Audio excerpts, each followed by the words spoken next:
Olá, professora. Olá, turma. Eu, Douglas Siqueira e Paulo Vitor iremos tratar do tema infecção de sítio cirúrgico. De início, como definição, nós temos que a infecção de sítio cirúrgico são aquelas que ocorrem como complicação de uma cirurgia, ou seja, vai comprometer a incisão, os tecidos, os órgãos ou as cavidades manipuladas no processo cirúrgico. Além disso, com relação ao diagnóstico, ocorre entre 30 dias após a realização do procedimento até 3 meses, ou seja, entre 30 e 90 dias. Mas isso depende do procedimento e da presença ou não de prótese na realização, né, desse procedimento. Como classificação, nós podemos dividir pelas áreas envolvidas no processo cirúrgico. Então a gente divide entre pele, tecido celular subcutâneo, face e músculo e órgão ou espaço, né? Ou seja, com relação às cavidades. Com relação à pele, a gente tem infecções de sítios cirúrgicos incisionais superficiais, tecido celular subcutâneo, infecção de sítio cirúrgico incisional superficial também, né? Elas acometem pele e tecido celular subcutâneo. A face e músculo, nós vamos ter infecção de sítio cirúrgico incisional profunda. E com relação ao órgão ou espaço, infecção de sítio cirúrgico do órgão ou espaço. Essa, especificamente, acomete sítios inferiores à camada muscular. Aí, como exemplo, a gente pode citar infecções que atingem a cavidade peritoneal. Bem, numa perspectiva epidemiológica, as infecções de sítio cirúrgico representam 15% do total das infecções que podem ser adquiridas durante o processo de assistência à saúde e é a terceira complicação infecciosa mais frequente adquirida no ambiente hospitalar. Então, por meio desses dados, a gente percebe a importância de se evitar, por meio de protocolos, as infecções de sítio cirúrgico. Aqui é um quadro que nós retiramos do Manual de Prevenção de Infecção de Sítio Cirúrgico do Hospital Albert Einstein. É um estudo de Cleveland. Nesse estudo, foi um estudo prospectivo de caso controle, que vai demonstrar o impacto dessas complicações infecciosas do sítio cirúrgico aos pacientes. Então a gente percebe, por exemplo, que comparando pacientes submetidos à cirurgia com infecções de sítio cirúrgico e os pacientes sem infecções, quando a gente, por exemplo, analisa a mortalidade durante a hospitalização, percebe-se que pacientes possuem 2 vezes mais riscos de morrer durante a internação se eles apresentarem essas infecções de sítio cirúrgico. Além disso, com relação à admissão na UTI, a gente percebe que esses pacientes são mais admitidos na UTI, né? Então tem 1,6% vezes mais chances de serem admitidos na UTI. Com relação à reinternação no hospital, a gente percebe que é um aumento aí de 5,5 vezes, né? Então 5,5 vezes mais chances de serem readmitidos no hospital. Aí, com relação à duração da hospitalização, eles permanecem por mais tempo também. Então a gente percebe a importância de se evitar esse tipo de infecção. Com relação ao potencial de contaminação da cirurgia, então o que a gente pode analisar de início?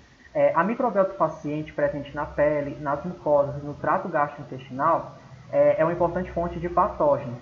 Certo? Então, com relação ao sítio cirúrgico manipulado, a gente percebe que a própria microbiota do paciente pode apresentar, né, determinados patógenos que podem trazer como consequência infecção de sítio cirúrgico. E aí a gente pode dividir esse potencial de contaminação, né, por meio dessa classificação que seria um potencial limpo, potencialmente contaminado, contaminado e infectada. Então, com relação ao potencial de contaminação da cirurgia limpa, né, a gente pode citar operações eletivas, feridas não infectadas, sítios cirúrgicos onde não é encontrada a inflamação, quando não há abordagem de vísceras ocas, por exemplo, trato respiratório, geniturinário, digestivo ou orofaringe, quando não há quebra de técnica e quando não tem um trauma penetrante, né? São alguns potenciais de contaminação que podem indicar um risco menor.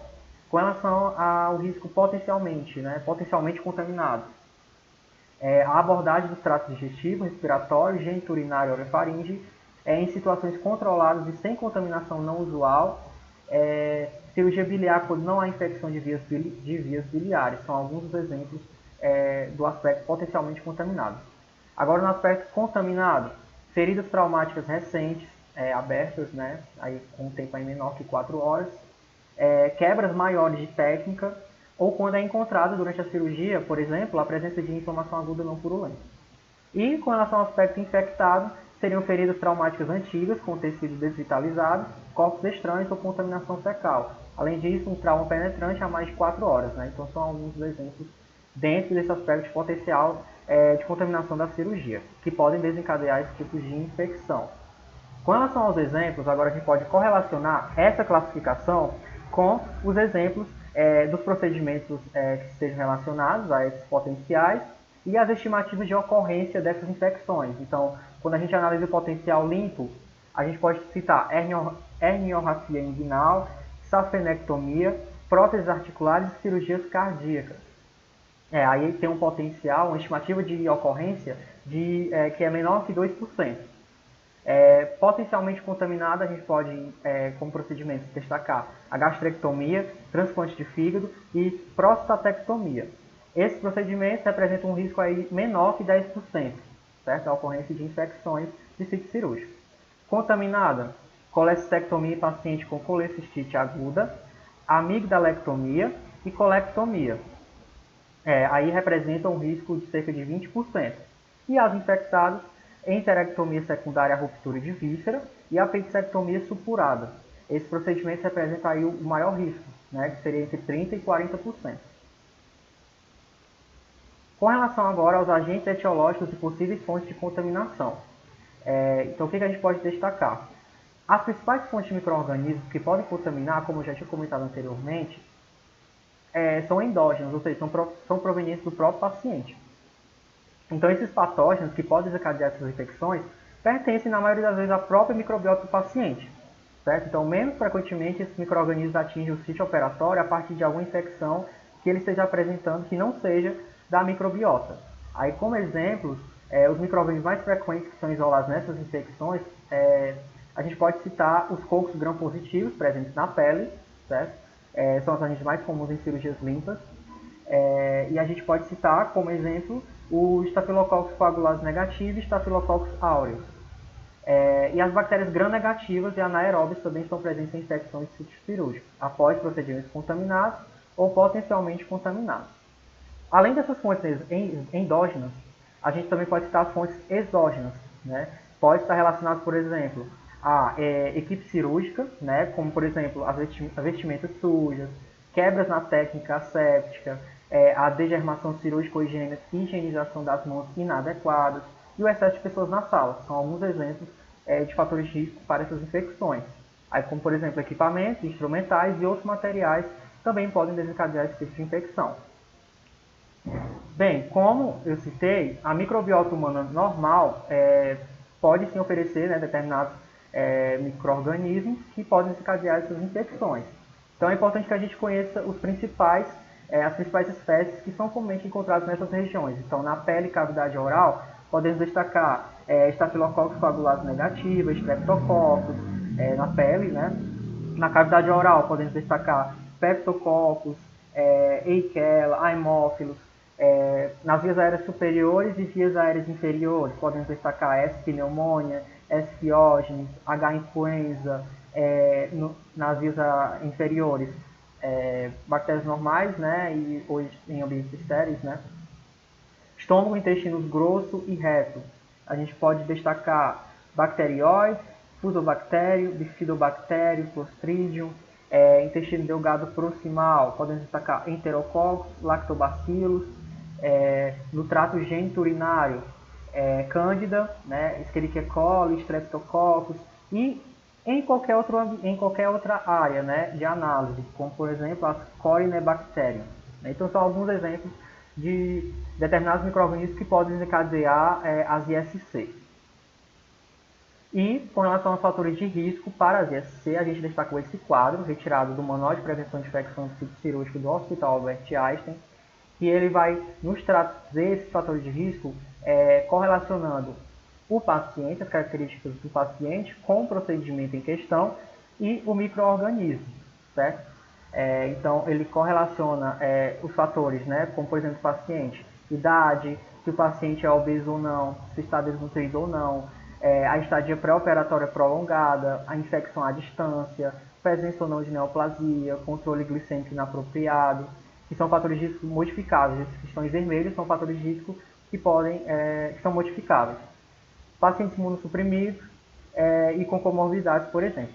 Aí, com relação aos procedimentos, podemos citar como alguns a degermação cirúrgica das mãos, a potencial de contaminação da ferida, a duração da cirurgia, cirurgia de urgência, remoção dos pelos.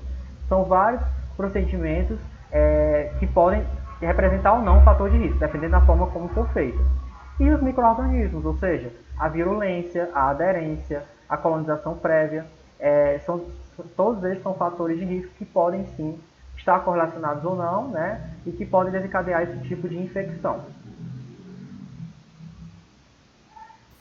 Então, dando continuidade, sobre as infecções que podem ocorrer no sítio cirúrgico, temos, no caso, a neonatologia, temos também o adulto e pediátrico. Falando sobre um pouco sobre a neonatologia, temos, de certo ponto, o modo superficial, que é a incisional superficial, que ela acaba ocorrendo durante os primeiros 30 dias após o procedimento cirúrgico, sendo o primeiro a data do procedimento e que pode envolver também apenas a pele e a parte subcutânea. Já também temos quando é referente a órgãos ou a cavidades, né? Ou a cavidades. O que acaba ocorrendo nos primeiros 30 dias também, após cirurgia, ou até 90 dias, se houver colocação de implantes. Envolve qualquer órgão ou cavidade que tenha sido aberta ou manipulada durante a cirurgia. Temos também a incisional profunda, que também ela envolve, referente a envolver músculos e algumas fáscias, que ela ocorre também nos primeiros 30 dias após a cirurgia, sendo o primeiro dia a data de procedimento, ou até 90 dias, se houver colocação de implantes. E acaba envolvendo esses tecidos moles. E pode passar. E sobre referente a adultos e pediátricos, as infecções de sítio cirúrgico de notificação nacional obrigatória são infecções que ocorrem, né, após cirurgia cesariana, como também implantes de próstata mamária, implante de prótese de quadril primário, implantes de prótese de joelho primário e infecções de órgãos, cavidades pós-revascularização do miocárdio ou infecções de órgãos, cavidades pós-cirurgia de derivação interna neurológica. Também seguindo uma mesma ideia referente ao neonatal, que pode ser profunda, superficial ou pela cavidade. Pode passar. Aí nós vamos aqui entrar um pouco sobre a ideia que envolvia um pouco a diferenciação de diagnóstico de pneumonia e com o Covid, que surgiu nesses últimos anos. Então, os pacientes, assim, por meio desses critérios, podemos considerar, né? Os pacientes que têm pneumonia devido à Covid, acredita-se que diferentes fenómenos estejam envolvidos e podem providenciar uma relação simatológica diferente. E dentre as disfunções orgânicas em pacientes com Covid-19, a disfunção respiratória está presente e associada à ventilação mecânica invasiva, VMI, que ela pode se prolongar, né, decorrente do processo inflamatório, como a presença de microembolização. Esses fatores estão associados a um risco elevado de infecções relacionadas à assistência à saúde, e principalmente pneumonia associadas ao ventilador. Pode passar. E aqui nós podemos trazer um quadro onde ele vai conseguir ter uma relação e dar uma ideia sobre a assistência à saúde. Aí dando um indício aqui segundo esse quadro, ele traz uma informação referente a pacientes adultos com Covid, que foram submetidos à ventilação mecânica, que após um período de instabilidade ou melhora da extravasosa e a febril por pelo menos 2 dias consecutivos, apresentam pelo menos 2 dos seguintes sinais e sintomas, que podem ser considerados mais referente à Covid, né? Que é febre, temperatura acima de 38 graus Celsius, tem outra causa associada, o surgimento de secreção purulenta ou mudança de características da secreção ou aumento da secreção respiratória ou aumento da necessidade de respiração. Podemos também perceber a piora de trocas gasosas, que tem a ver com a desaturação, ou aumento da demanda de oxigênio, ou aumento dos parâmetros ventilatórios, por pelo menos 2 dias. É quando você começa a sentir a dificuldade realmente de respirar. Também podemos considerar, por esses fatores, como de um mais outro critério, como a hemocultura positiva, tendo outro foco de infecção, ou também a cultura positiva do líquido pleural. E também temos a cultura quantitativa positiva de secreção pulmonar maior ou igual a 10 UFC por ml, para bactérias obtidas por procedimentos com menor potencial de contaminação, lavado, lavado com broco alveolar ou aspirado endotraqueal. Aí tem uma referente voltado ao antígeno urinário, que pode dar positivo para Legionella, SSP, ou pesquisa de Chlamydophila, ou micoplasma, identificada a partir de testes microbiológicos ou sorológicos. Aí, por meio disso, você pode ter uma melhor ideia ou consulta dessa diferenciação para o critério diagnóstico. Pode passar, doutor. E como ideia de prevenção para tentar evitar esses ISC? Primeiro, antes de um procedimento cirúrgico, tem o preparo da pele do paciente, e podemos classificá-los em ordem, né? Primeiro, utilizar a solução antisséptica apropriada no preparo da pele do paciente. Segundo, nós podemos, no caso, o agente antisséptico deve ser aplicado com movimentos concêntricos do centro para a periferia, englobando toda a área de abordagem amplamente.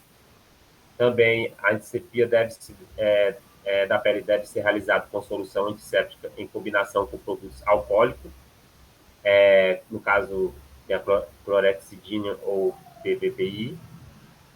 Temos também que o CHG não deve ser utilizado para mucosas ocular e otológica. Não há antagonismo entre CHG e PPPI, por incompatibilidade química, e ambos os compostos mantêm atividade antisséptica quando aplicados na mesma área. Podemos também proceder com banho pré-operatório com solução antisséptica pelo menos na noite anterior à cirurgia. Pode passar. E temos também o preparo da pele da equipe cirúrgica, porque assim eles também não vão provocar uma possível infecção, né? Então, como critério estabelecido seria, isso já é bem conhecido, né, por muitos, que é remover anéis, relógios e pulseiras antes de iniciar a degermação ou antissepsia cirúrgica das mãos. Unhas artificiais são proibidas. Lavar as mãos e sabão antes da degerminação cirúrgica. Se as mãos estiverem visivelmente sujas, fazer o procedimento novamente. Manter unhas curtas e remover a sujidade presente embaixo das unhas com um limpador de unhas, principalmente com as mãos sob a água corrente. Como também a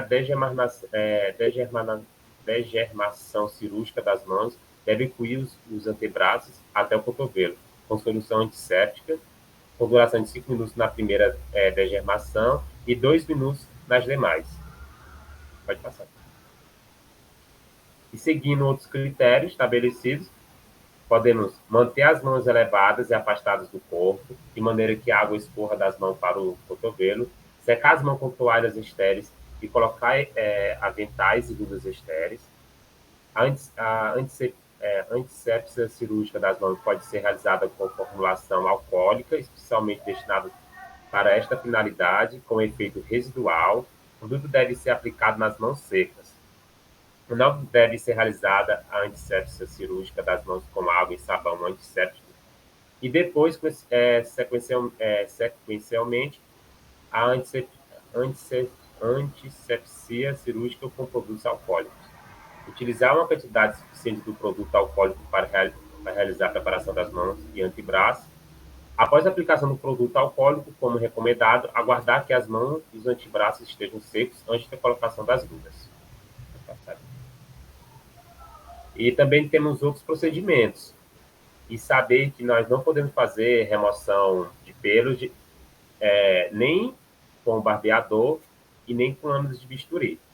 Então, como a ideia primária é a realização de tricotomia somente se necessário e imediatamente antes do ato cirúrgico com a tricotomizador. Com o tricotomizador, desculpa. Tem muita confusão com essas palavras. E o caso não usar as lâminas de barbear ou lâminas de bisturi. Vai passar. Né? Temos também voltado à profilaxia antimicrobiana adequada, que no caso é administrar o antibiótico somente quando indicado e no momento adequado para atingir níveis séricos e teciduais adequados durante a incisão e a manipulação do sítio cirúrgico. A escolha do antibiótico de acordo com as recomendações do HIAE, como também infundir completamente o antibiótico em até 1 hora antes da incisão ou do garrote pneumático. No caso, levando em exceções como a fluoroquinolonas e a vencormicina, iniciar 2 horas antes da incisão. Suspender a prescrição do antibiótico 24 horas de pós-operatório na maioria dos procedimentos, ou até 48 horas para cirurgias cardíacas. Administrar profilaxia antimicrobianas em partos cesáreos em até 1 hora antes do início da incisão. Pode passar. E como é que esse ambiente deve ser estruturado, né? Como é que ele deve ser organizado, como é que deve ser a limpeza dele. Então, o primeiro é manter a ventilação da sala cirúrgica com pressão positiva em relação ao corredor e áreas adjacentes, com no mínimo 15 trocas de ar por hora, uso de filtro EAPA, manter a porta da sala fechada, limitar o número de pessoas na sala cirúrgica, esterilização de todo instrumento cirúrgico, limpeza terminal mecânica do piso na última cirurgia do dia, não há indicação de técnica de limpeza diferenciada após cirurgias contaminadas ou infectadas. Então, é um procedimento onde você tem que estar sempre observando. Limpeza e desinfecção concorrente entre procedimentos, valorizando as superfícies mais tocadas e a limpeza de equipamentos. Pode passar. E a rigor na pavimentação cirúrgica e manutenção da barreira máxima no ato cirúrgico, como também higienizar as mãos com produtos alcoólicos ou água e sabão, como foi dito lá no início, e no caso são nos 5 momentos recomendados, antes do contato com pacientes, antes de procedimentos limpos ou assépticos, após risco de exposição com fluidos corpóreos, após contato com o paciente e após contato com as superfícies próximas ao paciente. Higienizar as mãos antes e após manuseio de feridas, utilizar técnicas assépticas para a execução do curativo, utilizar luvas estéreis e produtos estéreis no contato com as feridas e não utilizar a esterilização flash como rotina ou alternativa para a redução do tempo. Passando. E aqui nós fechamos e nós são nossas referências, nós conseguimos abranger 3 e foi um assunto muito interessante. Obrigado por assistir até aqui. Obrigado pela atenção de todos.